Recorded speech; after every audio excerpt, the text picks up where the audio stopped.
Welcome to the Ops Experts Club. If you're at all interested in anything we talk about here in this episode, go ahead and check out the description down below and click any of the links there. Or if you just want to know more about us, click the links below. Now on to the episode. Ops Experts Club. Yes, Terryn Turner. Great to see you this fine morning. How's the day? Great. Good. How's your day? Boy, it is a dandy. It is just a good day, and I'm just taking it one day at a time. That's how it works, Terryn. For that, you can't live in 2 days at once. Well, there is some advantage to not trying, you know what I'm saying? But that does sound a little bit cool too, like a day. Maybe in some places, you could straddle the timeline, and just be on 1 foot one day and 1 foot the other day. Well, yeah, but you have to bridge the gap between timelines at that point. We still haven't figured out how to bridge the gap. That's true. That's true. Space-time continuum is a tricky thing, Terryn. It's super, super tricky. Yep. Anyway, hey, Ops Experts, thanks for joining us. Today, we're going to cover something that I think is really important. We talked about last session, annual planning.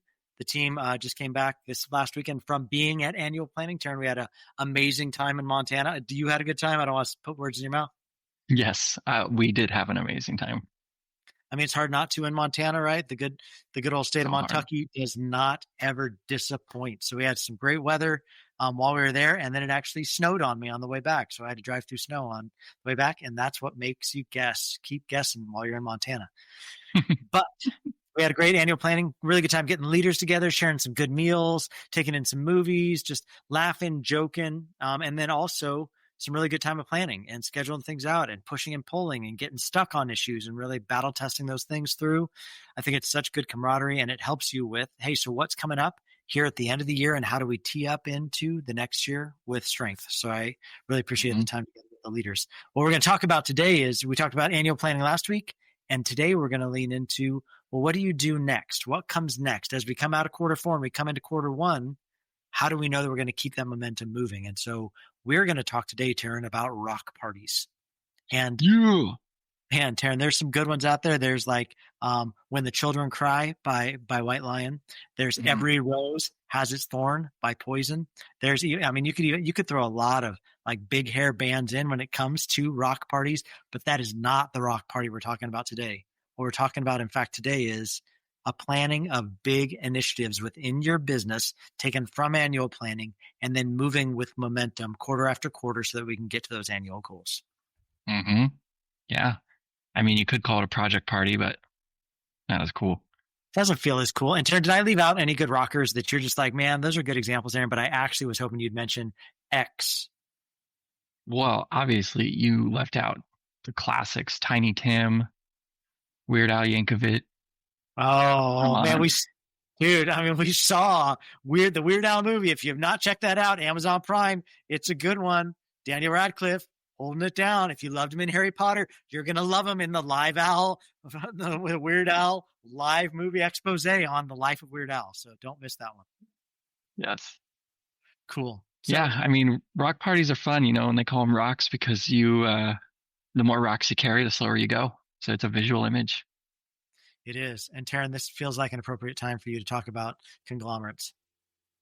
Yeah, so conglomerates are big rocks or multiple rocks. That's it. And sometimes some people might say, like, that's when it gets tricky is when you're trying to carry a conglomerate, instead of just breaking it down to just one rock at a time. Yeah. It's hard to do the whole thing at once, and rocks are very helpful to kind of visualize things into quarters. Yeah. So when we're talking about rocks, we're talking about big projects. EOS, Entrepreneurial Operating System, from the book Traction by Gino Wickman, is what we're referring to when it comes to rocks.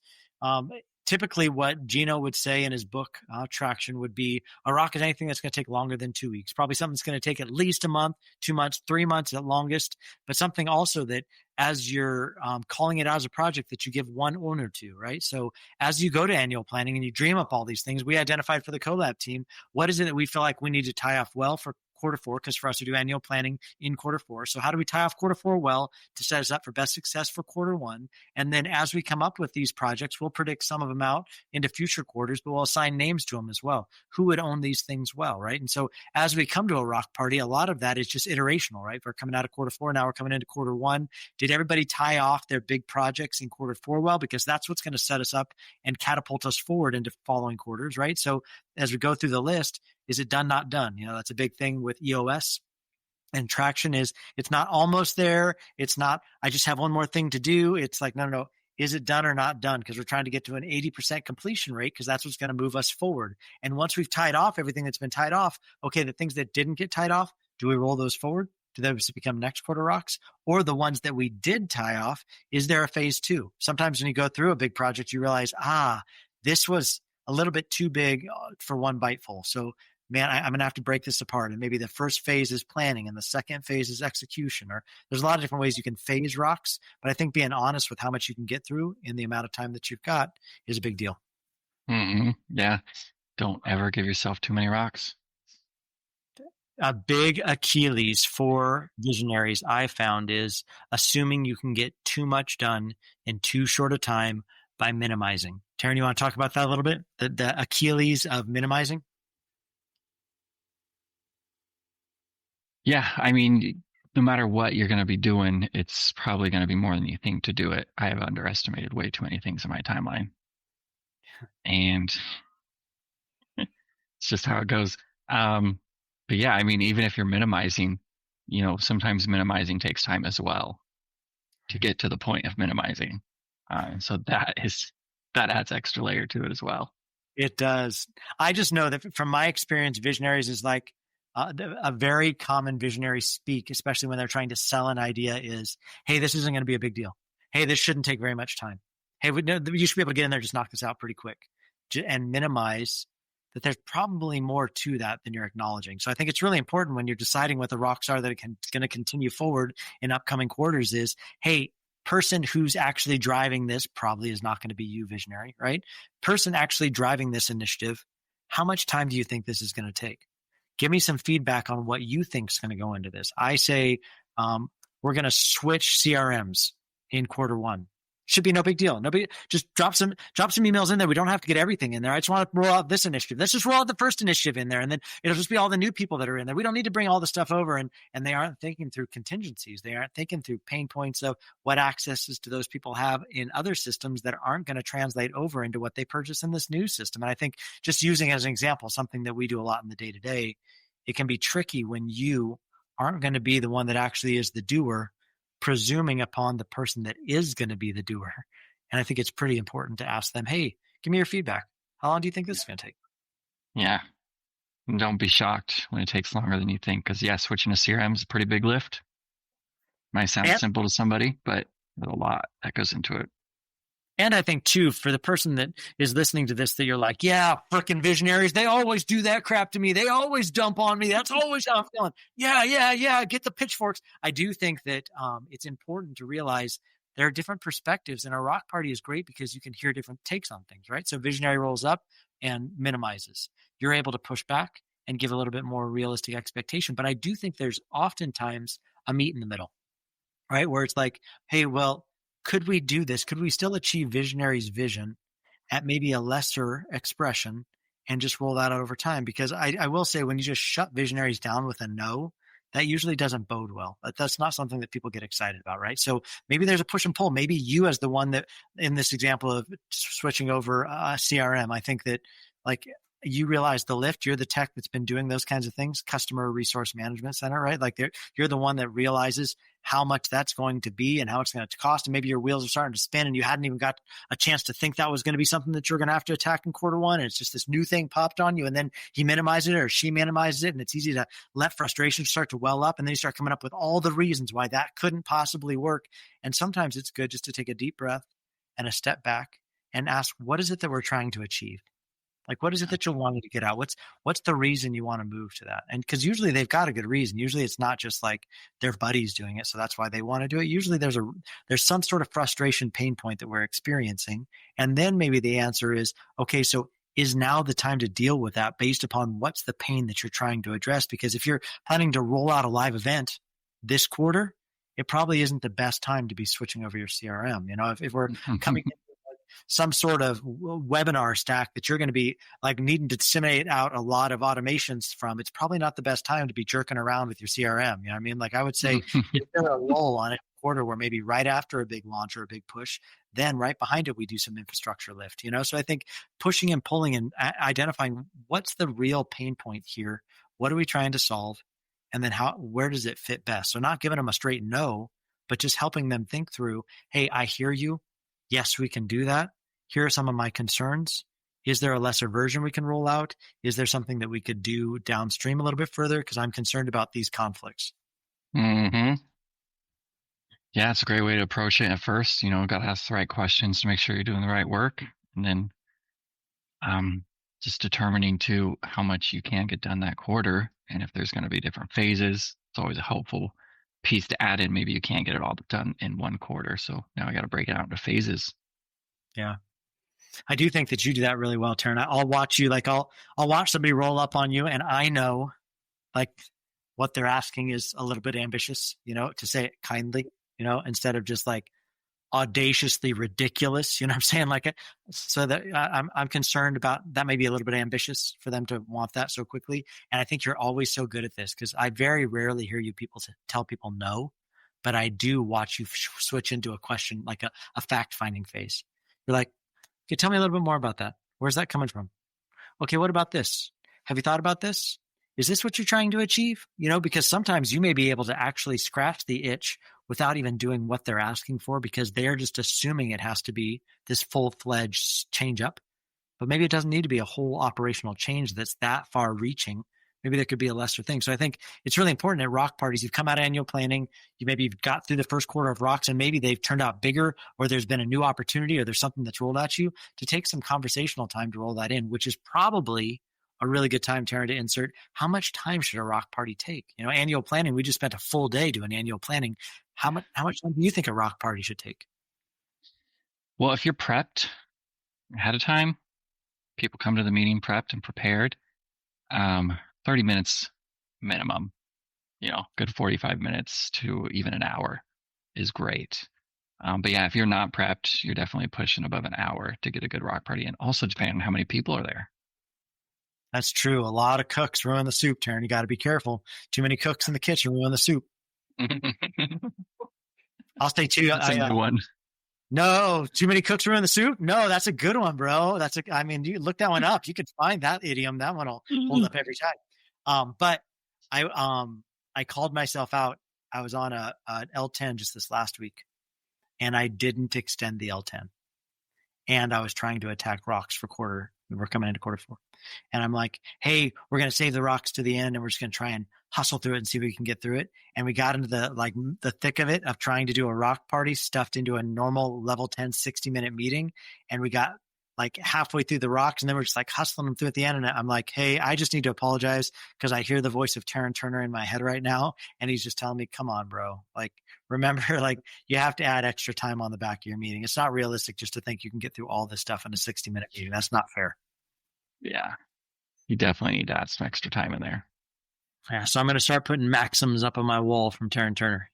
Just the maxims that lead me. Oh my gosh. So rock party, ideal length, at least half hour. Tack that onto the backside of your level 10 meeting. It's just important.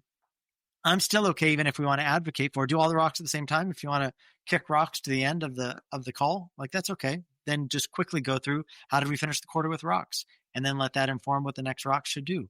And then look back to the annual planning and see what rock ideas have been dropped in for the future quarters, and make sure we're all still on the same page that that's the priority. And then elevate those up. For us, we do it on a sheet, right? So the bottom of the sheet is all rock ideas.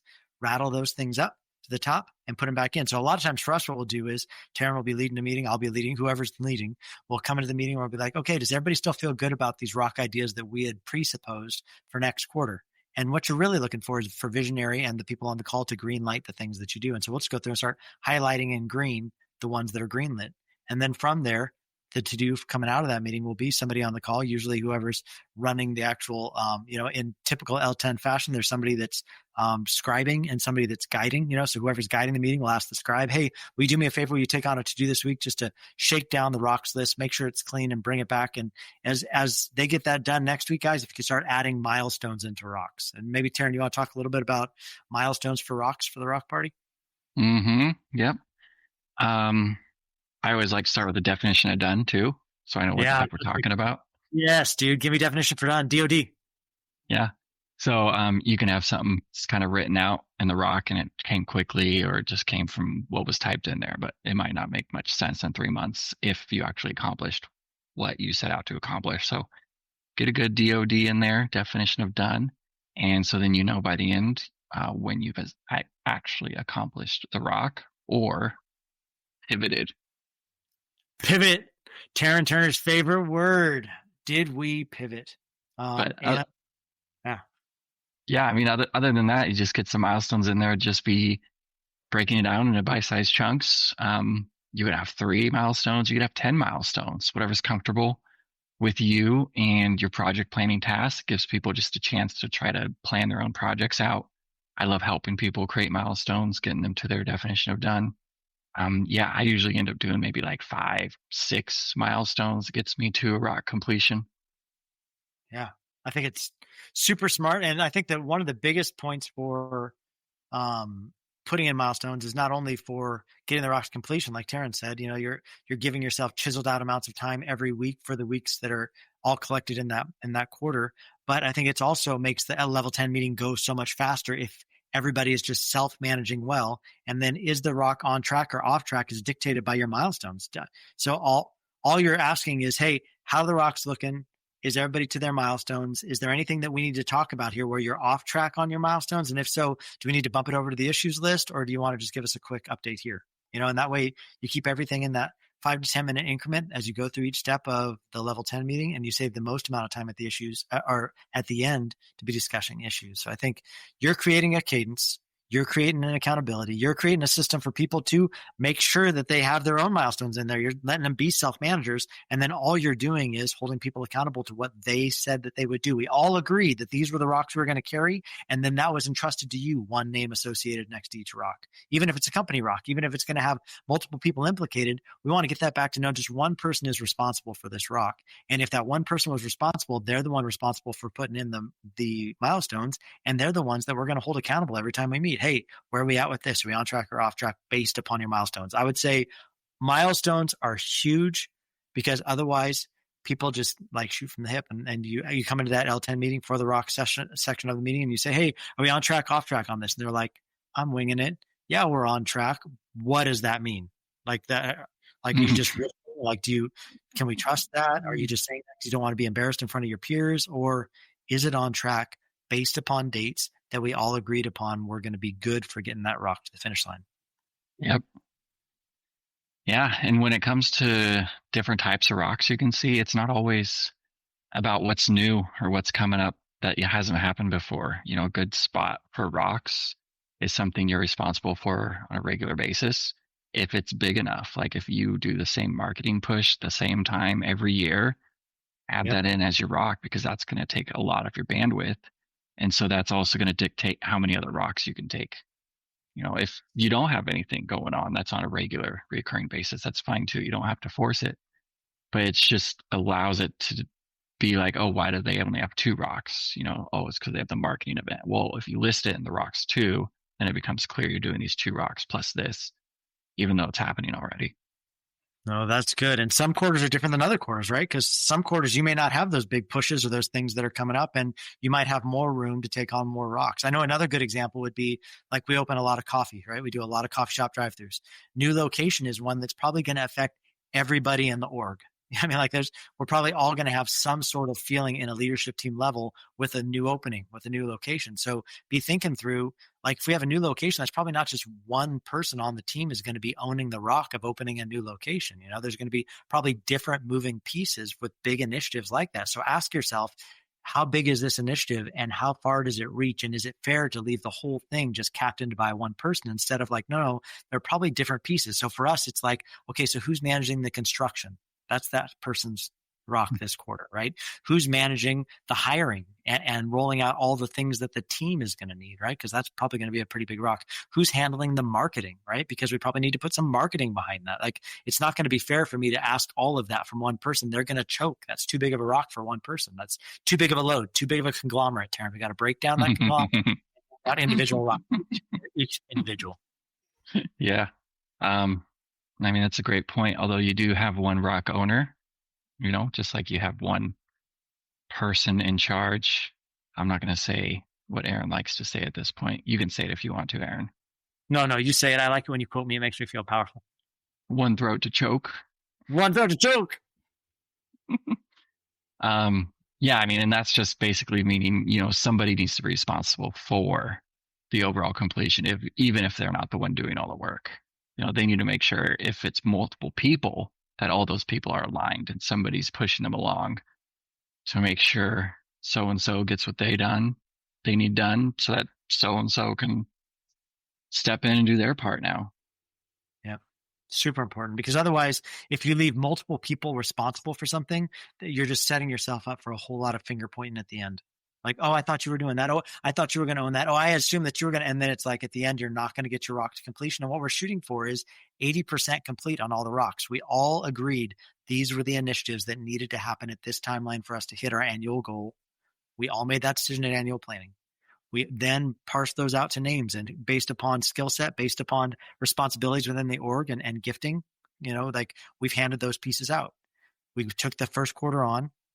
We've come now to the second quarter. We have to decide what's the next set of rocks. We're shooting for an 80% completion. Otherwise, you're just like pushing peas around the plate all year round. We're like, oh, we didn't get that done quarter one. Push that to quarter two, I guess. Oh, we didn't get that quarter done. I guess push that to quarter three. And then by the end of the year, you're like, man, there's nothing that feels worse than not getting an initiative across the finish line because there isn't appropriate ownership and accountability and holding people to their word. We all decided on this. I didn't shout it from the rooftops down to people. We all decided this was the thing. We all agreed on this was the assignment. We gave you the opportunity to push back if you didn't agree with it. We had the conversation about it. We let you set milestones. So if you don't meet your goals now, there's really only one throat to choke. There's really only one person to back to, and that accountability is an organization. Yeah.